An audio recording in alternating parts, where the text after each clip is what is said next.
आपके अपने YouTube channel global science IQ में आप सभी लोगों का मैं हार्दिक स्वागत करती हूँ। आशा करती हूँ आप सभी लोग बहुत ही अच्छे होंगे और आपकी स्टडी भी बहुत ही अच्छी चल रही होगी।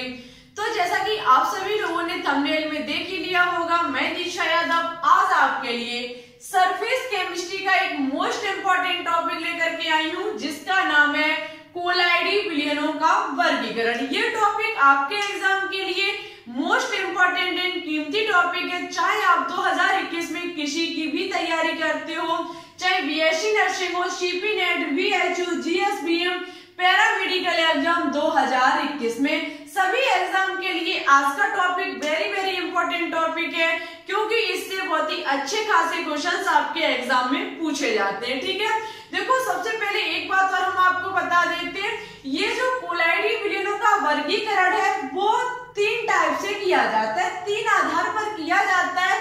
आज हम ओनली आपका एक ही टाइप लेकर के आए हैं। ठीक है, नेक्स्ट क्लास में इसका सेकंड और थर्ड टाइप आपको देखने को मिलेगा। तो आप सभी लोग आज की क्लास प्लस आने वाली क्लास को बिल्कुल भी मिस मत करें, क्योंकि ये क्लासें आपके एग्जाम के लिए बहुत ही हेल्पफुल रहने वाली है। ठीक है, क्योंकि बहुत ही अच्छे खासे इनसे क्वेश्चंस बनते हैं। तो फिर चलिए टाइम ना वेस्ट करते हुए बात करते हैं आज की क्लास पर, नजर डालते हैं बोर्ड की तरफ। देखो, बोर्ड पर नजर डालने से पहले एक बात और आप सभी लोगों से कहना चाहती हूँ कि यदि अभी तक आपने हमारे चैनल को सब्सक्राइब करके बेल आइकन को प्रेस ऑल पर क्लिक न किया हो तो एक बार जरूर कर लें। इससे हमारी आने वाली वीडियो के नोटिफिकेशन आपके पास सबसे पहले पहुंच सकेंगे। ठीक है, और साथ ही साथ वीडियो अच्छी लगे तो प्लीज इसे एक बार लाइक इन दोस्तों के साथ शेयर करना बिल्कुल भी ना भूलें, क्योंकि आपके लाइक करने से हमें मोटिवेशन बढ़ता है और हम आपके लिए अच्छे से अच्छा कंटेंट लाने की कोशिश करते हैं। ठीक है, तो फिर चलिए अब बात करेंगे टॉपिक पर। देखो, सबसे पहले कोलाइडी विलयनों का वर्गीकरण। सबसे पहले आपको पता होना चाहिए कि कोलाइडी जो हमारे कोलाइडी कण होते हैं, कोलाइडी विलयन जो होते हैं, उनमें कणों का आकार कितना होता है। कोलाइडी विलयनों में कणों का आकार कितना होता है, हमने आपको पिछली क्लास में बताया था कि कोलाइडी विलयनों में कणों का जो आकार होता है वो 1 नैनोमीटर से 100 नैनोमीटर के मध्य होता है। ठीक है, 1 नैनोमीटर से 100 नैनोमीटर के बीच के जो कण होते हैं वो हमारे कोलाइडी विलयनों के अंतर्गत आते हैं। ठीक है, ये बात आपको पता होनी चाहिए। अब बात करेंगे अवयवों की भौतिक अवस्थाओं के आधार पर। देखो, कोलाइडी विलयनों का फर्स्ट आधार है अवयवों की भौतिक अवस्थाओं के आधार पर। देखो, इसमें क्या होता है, परिक्षेपण तथा परिक्षिप्त प्रावस्था भौतिक अवस्था के आधार पर। यहाँ पर क्या होगा कि परिक्षेपण माध्यम आपको पता होगा, जो कि एक तरीके का हमारा विलायक है। उसमें कहा गया प्रक्षिप्त प्रावस्था को हम किसके आधार पर देखेंगे, भौतिक अवस्था के आधार पर। अब आपके दिमाग में बात घूमनी स्टार्ट हो चुकी होगी कि भौतिक अवस्थाओं किस प्रकार से। आपको पता है भौतिक अवस्थाओं के बारे में, ठोस अवस्था, द्रव अवस्था और हमारी गैसीय अवस्था, इनको लेकर के आज हम कोलाइडी विलयन पर चर्चा करेंगे। इतना पॉइंट आपको याद रखना पड़ेगा, परिक्षेपण माध्यम में परिक्षिप्त प्रावस्था को घोला जाएगा। ठीक है, क्योंकि परिक्षिप्त प्रावस्था एक प्रकार की हमारी विलय है और परिक्षेपण माध्यम एक प्रकार का हमारा विलायक है। हमेशा विलायक में विलय को घोला जाता है। ठीक है, यहाँ पर हम कुछ लेकर के आए हैं परिक्षेपण माध्यम और परिक्षिप्त प्रावस्था, जिनके आधार पर हम देखेंगे कौन सा कोलाइडी विलयन बनेगा और इसका कौन सा उदाहरण होगा। इन्हीं उदाहरण को लेकर के एग्जाम में बहुत ही अच्छे खासे क्वेश्चंस बनते हैं। देखो, सबसे पहले आपको पता है 3 हमारे मतलब जो जनरली एग्जाम में पूछे जाते हैं वो हमारी भौतिक अवस्थाएं 3 होती हैं, एक ठोस अवस्था, एक द्रव अवस्था और थर्ड हमारी होती है गैसीय अवस्था। ठीक है, सबसे पहले हम क्या करेंगे, 3 ठोस को लेकर के। ये है हमारे ठोस। ठीक है, ये है हमारे ठोस, जिसमें क्या होगा कि परिक्षिप्त प्रावस्था जो कि हमारे ठोस में है उसको हम चेंजिंग रूप में बदलेंगे परिक्षेपण माध्यम में। कहने का मतलब है कि परिक्षिप्त प्रावस्था तो हमारी ठोस ही रहेगी, लेकिन परिक्षेपण माध्यम में कभी ठोस लेंगे तो कभी द्रव लेंगे और कभी गैस को लेंगे, तब देखेंगे कौन सा कोलाइडी विलयन बनके तैयार होता है। देखो जब हम क्या करेंगे, आपको पता है परिक्षिप्त प्रावस्था प्रक्षेपण माध्यम में घोली जाएगी, इसको इसमें घोला जाएगा। जब हम ठोस परिक्षिप्त प्रावस्था को ठोस माध्यम में मिलाते हैं तो बेटा याद रखना हमेशा ठोस सॉल्व बनके तैयार होता है। जब ठोस परिक्षिप्त प्रावस्था को ठोस प्रक्षेपण माध्यम में मिलाया जाता है तब हमारा ठोस सॉल्व बनके तैयार होता है। उस कोलाइडी तंत्र या फिर उस कोलाइडी विलयन का नाम होता है ठोस सॉल्व। एग्जाम में पूछा जा सकता है परिक्षिप्त प्रावस्था ठोस, इन प्रक्षेपण माध्यम ठोस, प्रक्षेपण माध्यम ठोस, इनमें से किस नाम से जाना जाएगा, तो उसे ठोस सॉल्व से जाना जाएगा, जिसके अंतर्गत उदाहरण के तौर पर हमारा रूबी कांच होता है। रूबी कांच में क्या होता है कि ठोस ही हमारा परिक्षिप्त प्रावस्था होती है, ठोस ही हमारा प्रक्षेपण माध्यम होता है, दोनों को घोला जाता है, ठोस सॉल्व बनके तैयार होता है। उदाहरण के तौर पर हमारी मिश्र धातुएं हो सकती है, ठीक है। मिश्र धातु आप कोई भी ले सकते हैं, तांबा ले लीजिए, उसमें हमेशा ठोस को मिला करके बनाया जाता है, ठीक है। इसी प्रकार से हमारी परिक्षिप्त प्रावस्था यदि ठोस है, अब इस परिक्षिप्त प्रावस्था जो कि विलय के रूप में है उसको हम मिलाएंगे लिक्विड स्टेट में, उसे हम मिलाएंगे द्रव प्रक्षेपण माध्यम में। ठोस परिक्षिप्त प्रावस्था को द्रव प्रक्षेपण माध्यम में मिलाएंगे तो याद रखना स्टूडेंट सॉल्व बनके तैयार होगा। कौन सा विलयन बनके तैयार होगा? कोलाइडी विलयन का सॉल्व विलयन बनके तैयार होगा, जिसके अंतर्गत हम पेंट ले सकते हैं। पेंट का मतलब है जो दीवारों पर कलर किया जाता है। उसमें आपने देखा होगा कि एक सूखा पाउडर होता है, जैसे कि हम मान सकते हैं बालों में जब आप डाई करते हैं तो दुकान से एक पाउडर खरीद के लाते हैं, वो पाउडर हमारा ठोस होता है, ठीक है। वो पाउडर हमारा ठोस होता है, कहने का मतलब है हमारा परिक्षिप्त प्रावस्था है, और उसी हम ठोस को पाउडर को किस में घोलेंगे? जल में घोलेंगे। जल हमारा कैसा होता है? लिक्विड मैटर होता है, मीन्स हमारा द्रव होगा। उसे जब हम घोलेंगे तो किसका निर्माण होगा? उसका तो हमारी कहने का मतलब है डाई, पूरी जो बालों पर कलर किया जाएगा वो डाई बनके तैयार हो जाएगी। ऐसा तो है नहीं आप सूखा पाउडर लगा लें और आपके बालों का कलर चमक जाए, ऐसा नहीं होगा। आपको उसे जल में मिलाना पड़ेगा, उसके बाद आप बालों पर कलर कर पाएंगे, ठीक है। इसी प्रकार से हम डाई के रूप में, उस पाउडर के रूप में मान लेते हैं हमारा परिक्षिप्त प्रावस्था ठोस है, प्रक्षेपण माध्यम जल मान लेते हैं जो कि द्रव अवस्था में है। बनके होने वाला जो हमारा कोलाइडी विलयन होगा वो सॉल्व होगा, जैसे कि हमारा पेंट हुआ, प्रोटीन हुआ और स्टार्च हुआ, ठीक है। इसी प्रकार से हम अन्य ले सकते हैं, जैसे कि परिक्षिप्त प्रावस्था हमारी ठोस है, उसको हम किसी गैस में घोलेंगे, किसी गैस में घोलेंगे तो हमारा बनके तैयार होगा एरोसॉल। क्या बनके तैयार होगा? एरोसॉल। एरोसॉल कोलाइडी विलयन बनके तैयार होगा। उदाहरण के तौर पर हम ले सकते हैं ज्वालामुखी की धूल या फिर धुआं। धुआं में आपने देखा होगा कि कुछ गैस ऐसे उड़ती, कहने का मतलब धुआं आपने देखा होगा बादल की तरफ उड़ता है, ठीक है। धुआं तो सभी हर किसी ने देखा होगा। उसमें आप देखना छोटे छोटे बारीक से कण होते हैं जो कि ठोस अवस्था में होते हैं, ठीक है। उन्हें हम क्या कहेंगे? जो हमारी गैसी है उसमें ठोस को, जो हमारी धुआं में जो गैसें से उड़ती हैं वो हमारा प्रक्षेपण माध्यम है, और उसमें जो छोटे छोटे बारीकी से धूल के कण हैं उनको हम मान लेते परिक्षिप्त प्रावस्था है। इस प्रकार से हमारे एरोसॉल विलयन का निर्माण होता है, ठीक है। इसी प्रकार से नेक्स्ट हम ले सकते हैं द्रव। अब हमारा जो परिक्षिप्त प्रावस्था होगी वो लिक्विड स्टेट में होगी। जब हम द्रव को ठोस में घोलेंगे तो बनने वाला कोलाइडी तंत्र हमारा जेल होगा। जब हम द्रव को ठोस में घोलेंगे बनने वाला कोलाइडी तंत्र हमारा जेल होगा।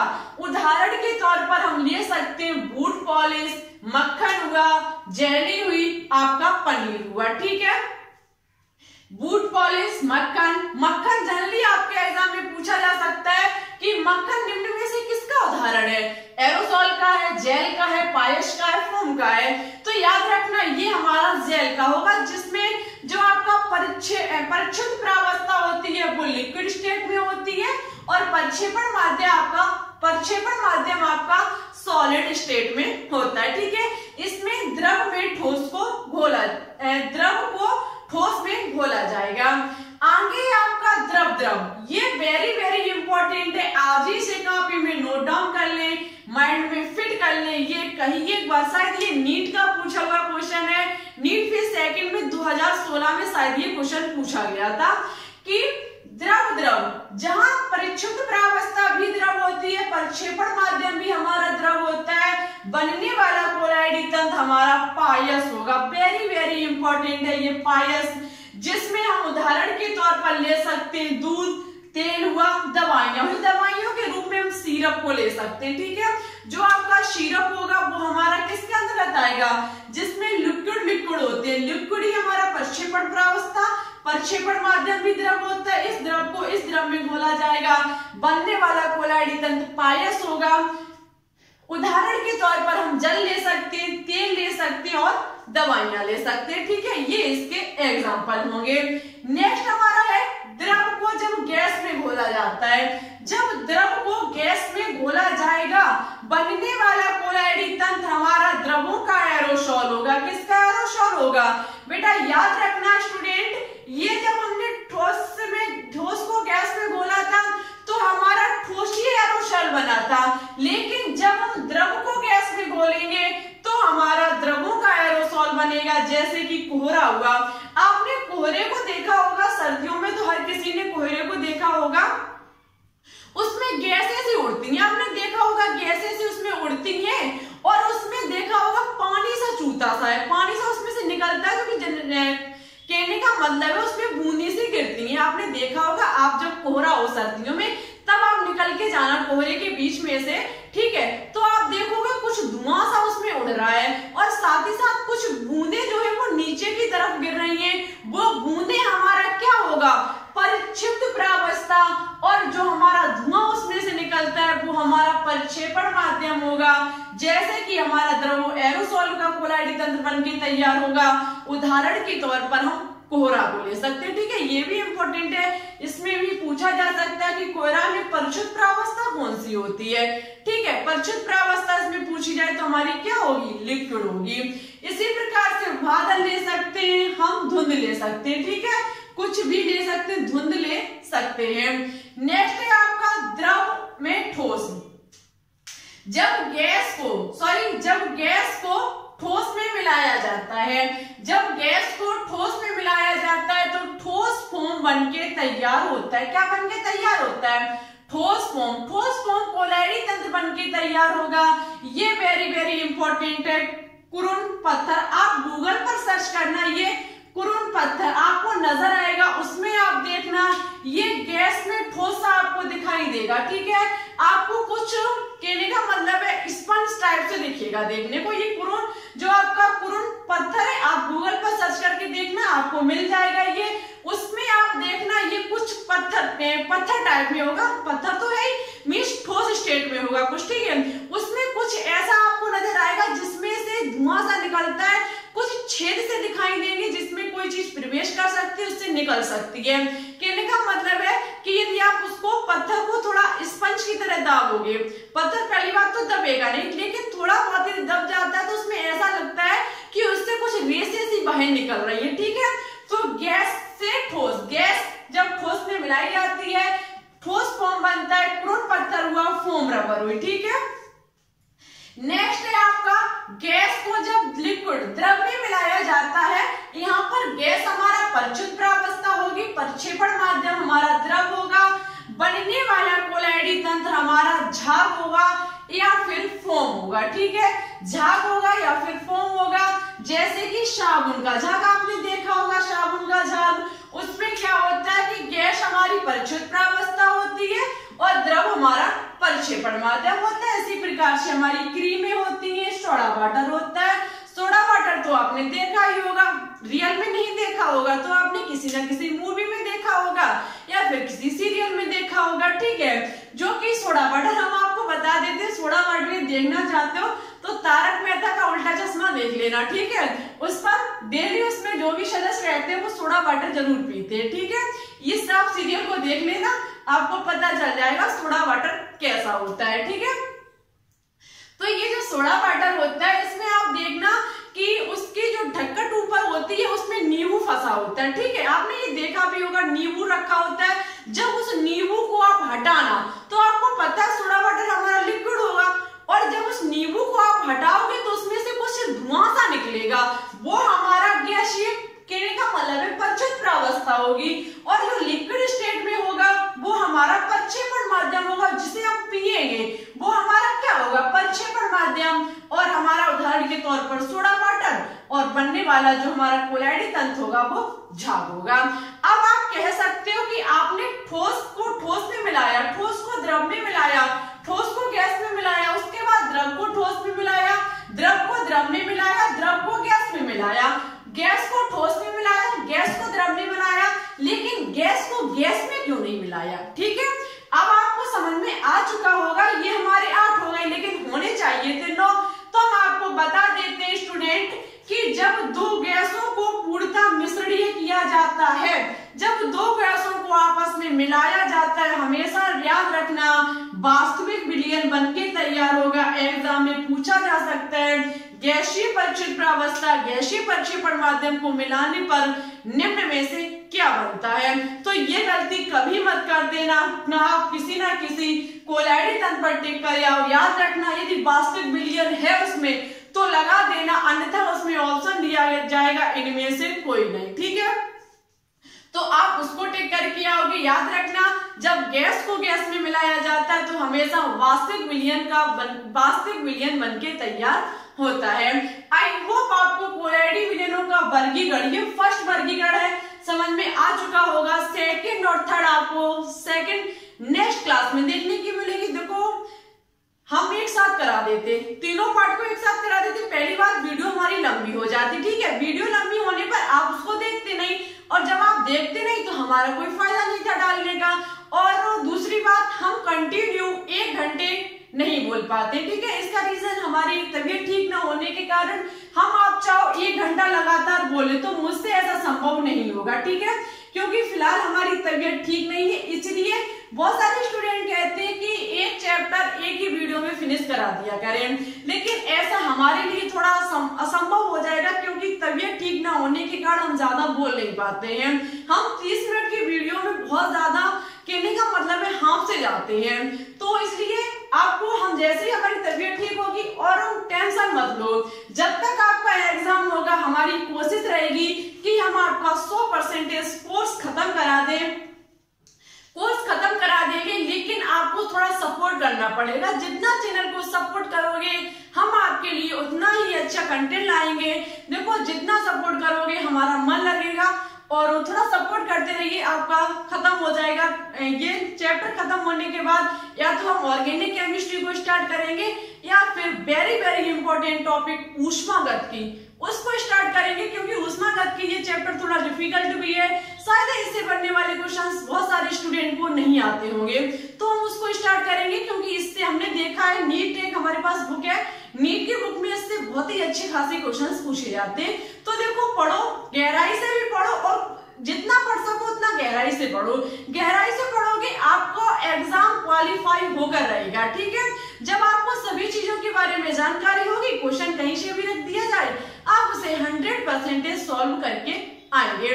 तो फिर आज के लिए बस इतना ही। वीडियो कैसी लगी कमेंट बॉक्स में कमेंट करके जरूर बताएं। साथ ही साथ एक क्वेश्चन होमवर्क के तौर पर हम आपको देते हैं, जो हमने कल बताए थे 3 प्रकार। फर्स्ट वास्तविक विलयन, सेकंड आपका निलंबन, थर्ड आपका कोलॉइडी विलयन। तीनों में कौन कौन सा, मैं कहने का मतलब है कौन सा मिश्रण होता है, प्लस इनकी कणों की आकार कितना होता है, इन दोनों क्वेश्चन का आंसर आपको हमारे कमेंट बॉक्स में देना होगा। ठीक है, तो देखो साथ ही साथ वीडियो अच्छी लगे